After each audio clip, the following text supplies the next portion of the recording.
محترم ناظرین، میں آپ کو اپنے channel history T V S پہ خوش آمدید کہتا ہوں۔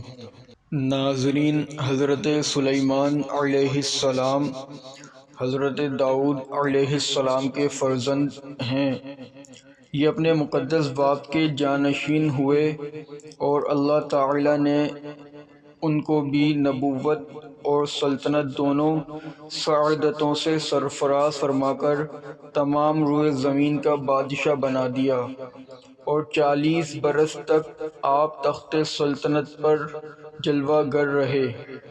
جن و انسان و شیاطین اور چرندوں پرندوں درندوں سب پر آپ کی حکومت تھی۔ سب کی زبانوں کا آپ کو علم عطا کیا گیا، اور طرح طرح کی عجیب و غریب صنعتیں آپ کے زمانے میں بروئے کار آئیں۔ روایت ہے کہ ایک مرتبہ حضرت سلیمان علیہ السلام جن و انس وغیرہ اپنے تمام لشکروں کو لے کر طائف یا شام میں وادی نمل سے گزرے، جہاں چیونٹیاں بکثرت تھیں۔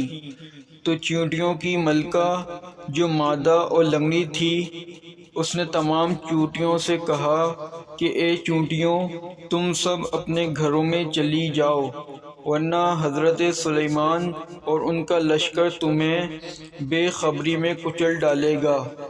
چیونٹی کی اس تقریر کو حضرت سلیمان علیہ السلام نے 3 میل کی دوری سے سن لیا اور مسکرا کر ہنس دیے۔ محترم ناظرین، چیونٹی کی آواز کو 3 میل کی دوری سے سن لینا، یہ حضرت سلیمان علیہ السلام کا معجزہ ہے، اور اس سے معلوم ہوا کہ حضرات انبیاء کرام علیہم السلام کی بصارت و سماعت کو عام انسانوں کی بصارت و سماعت پر قیاس نہیں کر سکتے، بلکہ حق یہ ہے کہ انبیاء کرام کا سننا اور دیکھنا اور دوسری طاقتیں عام انسانوں کی طاقتوں سے بڑھ چڑھ کر ہوا کرتی ہیں۔ دوستوں، یوں تو سبھی پرندے حضرت سلیمان علیہ السلام کے مسخر اور تابع فرمان تھے، لیکن آپ کا ہدہد آپ کی فرما برداری اور خدمت گزاری میں بہت مشہور ہے۔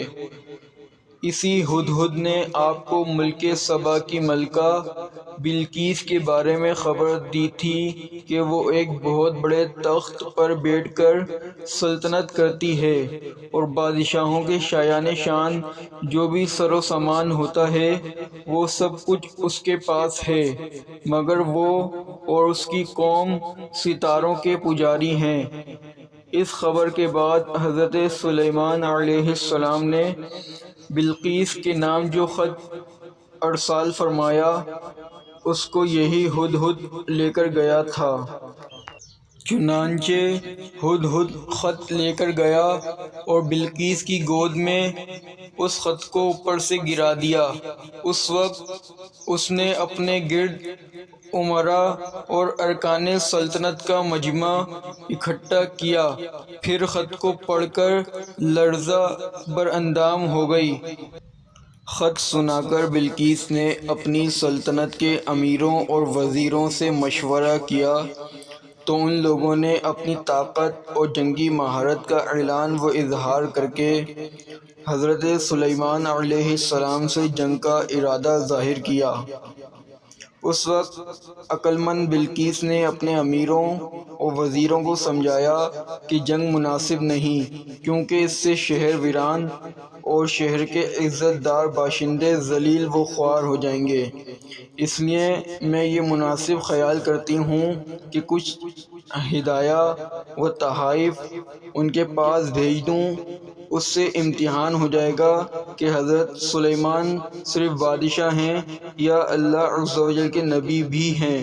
اگر وہ نبی ہوں گے تو ہرگز میرا ہدیہ قبول نہیں کریں گے، بلکہ ہم لوگوں کو اپنے دین کے اتباع کا حکم دیں گے، اور اگر وہ صرف بادشاہ ہوں گے تو میرا ہدیہ قبول کر کے نرم ہو جائیں گے۔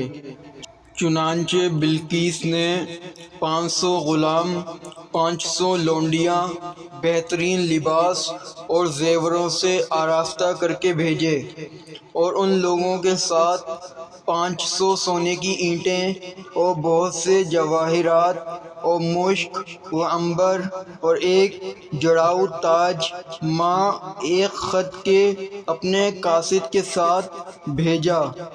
ہدہد سب دیکھ کر روانہ ہو گیا اور حضرت سلیمان علیہ السلام کے دربار میں آ کر سب خبریں پہنچا دی۔ چنانچہ اس کے بعد جب قاصد نے واپس آ کر بلقیس کو سارا ماجرا سنایا تو بلقیس حضرت سلیمان علیہ السلام کے دربار میں حاضر ہو گئی، اور حضرت سلیمان علیہ السلام کا دربار اور یہاں کے عجائبات دیکھ کر اس کو یقین آ گیا کہ حضرت سلیمان علیہ السلام خدا عز و جل کے نبی برحق ہیں، اور ان کی سلطنت اللہ تعالی ہی کی طرف سے ہے۔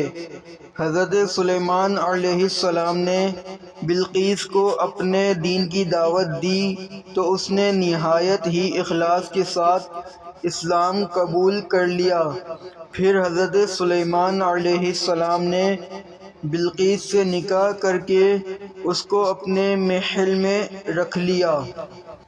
اگر آپ کو ہماری یہ ویڈیو پسند آئی تو اسے لائک کریں، شیئر کریں اور سبسکرائب کریں۔